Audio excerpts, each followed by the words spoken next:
is the best phone of 2025. And by the end of this video, you're going to know all the details as to why I've come to that conclusion. Let's go ahead and figure out why.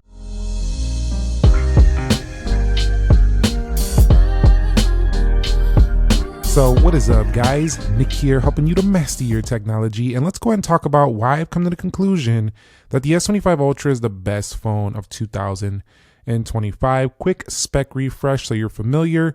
This does have the Snapdragon 8 Elite 6.9-inch 2K display.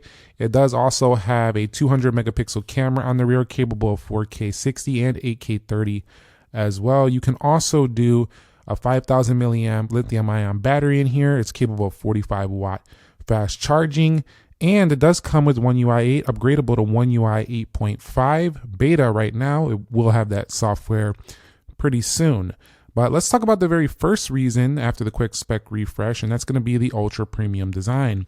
Now, while a lot of other phones out there are slabs and they have curves and stuff, nothing quite feels nor looks exactly like the S25 Ultra. It has this iconic rectangular shape, and it's not for everybody, but generally they kind of made it lighter, a little bit more comfortable in the corners. So not only do you have this unique look, but you also have a comfortable titanium build that not only feels premium, lightweight, but also a very spacious display right here for using S Pen functionality, as well as split screen multitasking customization, whichever you would like. It is just really a glorious experience day to day, whether you're being productive or just using it for your day-to-day smartphone tasks. It's fantastic. It really is. And it kind of just feels like you have a portable, like little mini TV in your pocket with the shape, and the versatility of the software is just tremendous. Now, if you want a little bit of a nicer shape for your comfort ergonomics, you could consider the S25 Plus, or maybe even the Edge. It is a little bit lighter and thinner.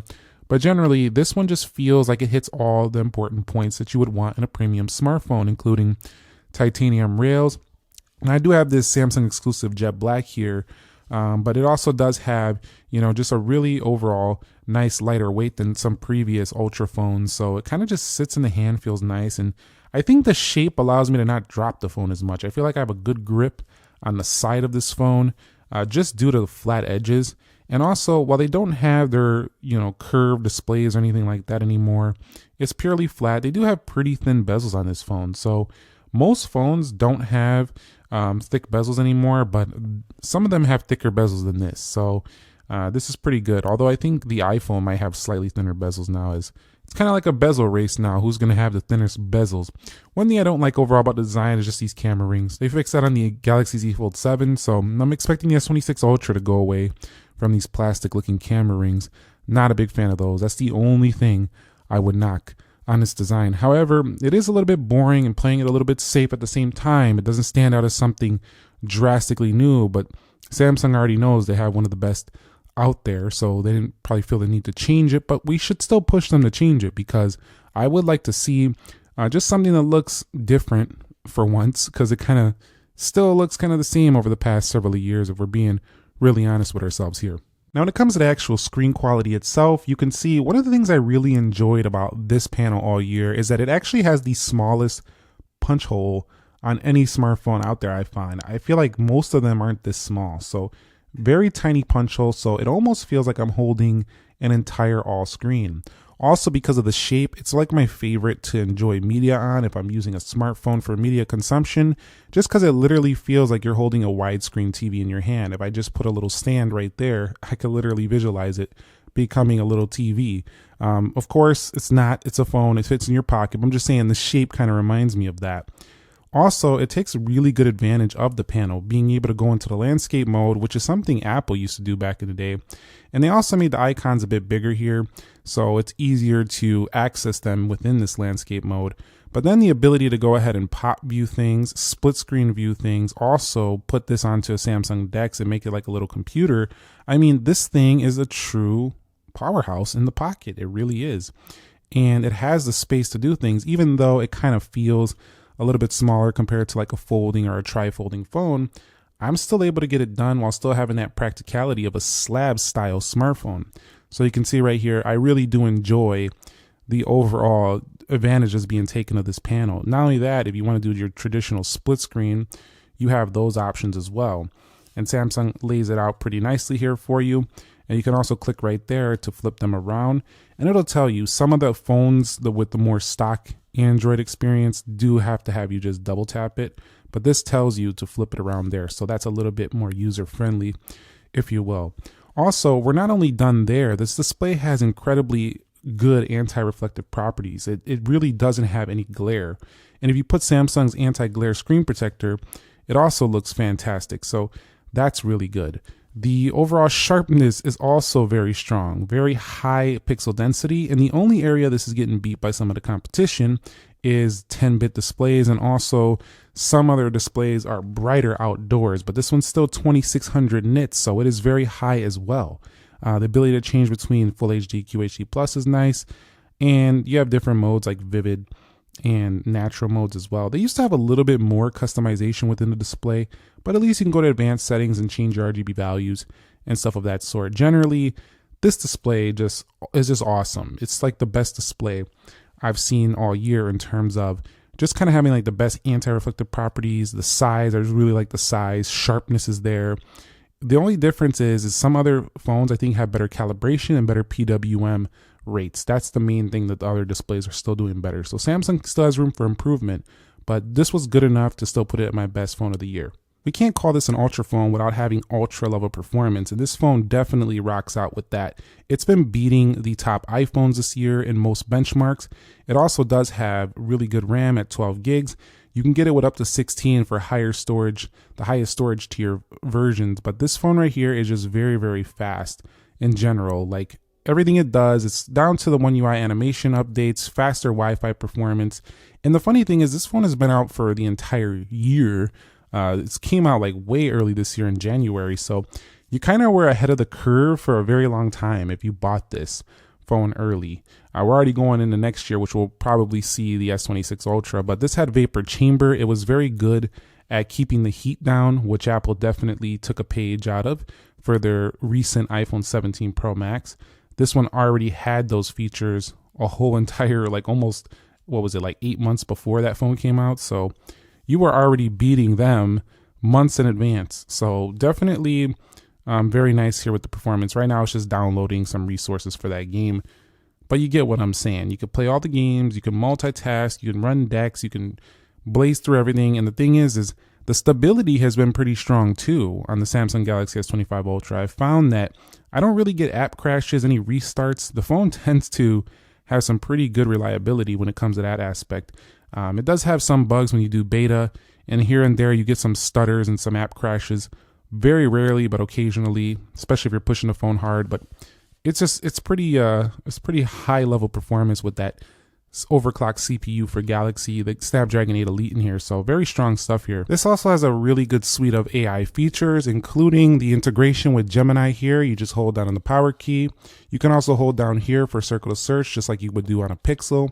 If we go over here and go to settings, they also do enhance this phone with plenty of AI stuff when it comes to the Galaxy AI suite that you'll find on a lot of Galaxy phones now.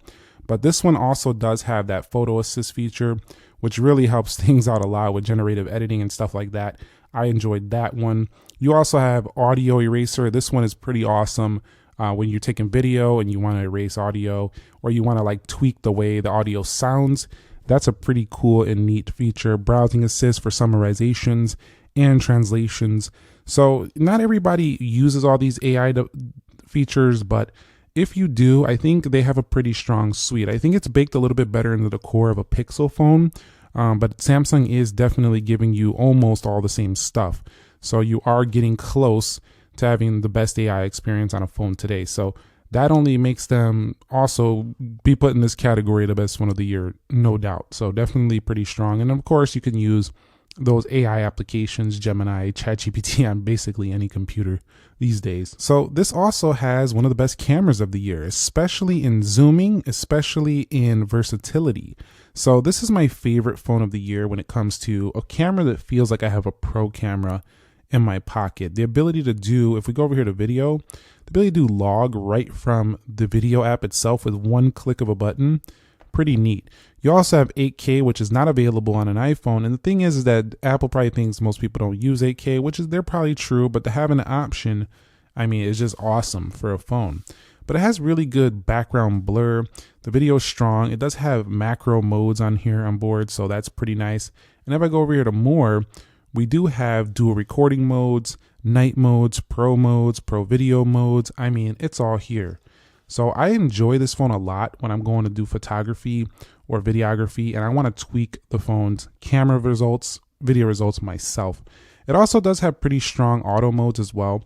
I tend to prefer iPhone when it comes to just auto pictures and auto mode. This one though, if you like softer photos, is pretty good. Their front-facing camera is definitely being beat now by Apple and with their ultra wides front-facing. So I can't give the front-facing camera the best, but it's still the best phone of the year for all the other reasons. But Samsung could improve this front-facing camera, make it ultra wide and a little sharper. They don't have it. I think one of their older ultras, like the S21 or 2 Ultra, had an even higher megapixel than this one. I understand megapixels don't mean everything, but I don't like seeing any downgrades. I don't care. I want to see them always getting better and better. And I understand you can do pixel binning, you can do all these different processing things to definitely produce a better result. But let's go ahead and improve that front-facing camera on the next version to make it better than the competition. That would be very good overall. And there's not a chance that we're going to have an ultra phone without all-day battery life. This thing does give us incredibly long battery life. So if you do want an all-day phone, this is one to consider highly on your list for an all-day smartphone. This one can easily go the distance, and it does charge very fast as well. You can also wirelessly power share with the Galaxy S25 Ultra, no problem. To me though, where this really shines is under real heavy use, like when you're actually using the phone. One of the areas Samsung still needs to work on though is the actual standby time. You can go to these performance profiles, and if you put it on light, you will get even better battery life on this Galaxy phone.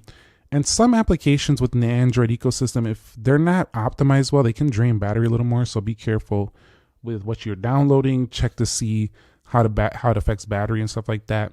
But overall, this has been very, very strong battery life. Definitely an all day and then some phone. You can go ahead and charge it fast on here, but I am a little bit disappointed that they didn't go with a bigger silicon carbon battery. That would have been much nicer. So hopefully we see that in the future. That will really enhance the Ultra experience. Now the Galaxy ecosystem has also been excellent. You can see some of my watch faces here that go with my Galaxy Watch Ultra. I have the Galaxy Tab, the Galaxy Buds Pro 3. They all play pretty nicely together. And then you have the Galaxy Store, the customization with Good Lock. I mean, the software has been pretty fun. To me, it's kind of like having everything. It can be a little overwhelming if you like a more minimal take on software, or you like something a little bit simpler. But if you're bored of like phones and you want a lot of fun features and things to play with, Samsung kind of doubles up. I mean, you have Play Store, Galaxy Store, you have Samsung Shop, you have Google, Store apps. You got like double. You have like Android and Samsung stuff on here combined. So you can have fun all day. This is the fun phone of the flagships, I feel like, the one that keeps you entertained for hours upon hours. So if you enjoy your phone being not only like a Swiss Army knife, it can do everything, but you also want it to be, fun and not boring, this is probably my top choice here. But sometimes boring is good. So I wouldn't pick this if you're kind of like overwhelmed with applications and customization. You just want something simple. I probably wouldn't pick this as my first choice. But we're talking about the best of the best. Everything in the kitchen sink. This one, no doubt about it, is that. So let's go ahead and take a look at one of the last things I'm going to talk about, and that's the S Pen. While they did reduce the Bluetooth functionality, I think what people really use is the note-taking and drawing, which you can still do on here. You can pull this out, take a quick note, Galaxy S25 Ultra, and this alone still is awesome. This still alone makes this phone very unique. Some cheaper budget phones, like stylus phones, have this, but they don't have the S Pen functionality. Also, a lot of tablets are now getting pens, and they're much better and much more spacious to write notes, so this doesn't seem quite as useful to everybody. But having this on the fly is still a useful feature, and I hope Samsung keeps it around. They might even bring back the Bluetooth functionality based on complaints. We'll see, but they don't always bring back stuff just because people have complained about it before. But the S Pen has really still pushed this over the edge as making it better than other phones, just offering something else that other phones don't offer. So wrapping it up, this has been the ultimate smartphone experience of 2025. It's been the one that I look at and I'm like, man, this thing does everything. Titanium build, super zoom camera over here. And while I do find zoom results on some other phones still starting to get a little bit better, I like the Pixels with their super res zoom and their AI stuff has really made those results sharp. This phone still kind of offers everything you need: a vibrant anti-reflective display, large display, Samsung DeX, all the features in the kitchen sink, largest display, one of the largest displays out there, versatile cameras, long enough battery life that you're never going to be looking for a charger. If you charge this up throughout the day, you'll be fine for sure. SIM card support still available, not eSIM only. You also do have S Pen functionality. I mean, the list goes on and on and on. I can make a video even much longer than this one already was, but I'm not going to do that to y'all. So we'll wrap it up here. Thumbs up if you enjoyed it. Let me know if you agree or you think another phone was the best of 2025. If you do have a different sentiment or a different one, let me know down below, down in the comment section of this video. Nick here. Be sure to be well. I will catch you on the next episode, and peace.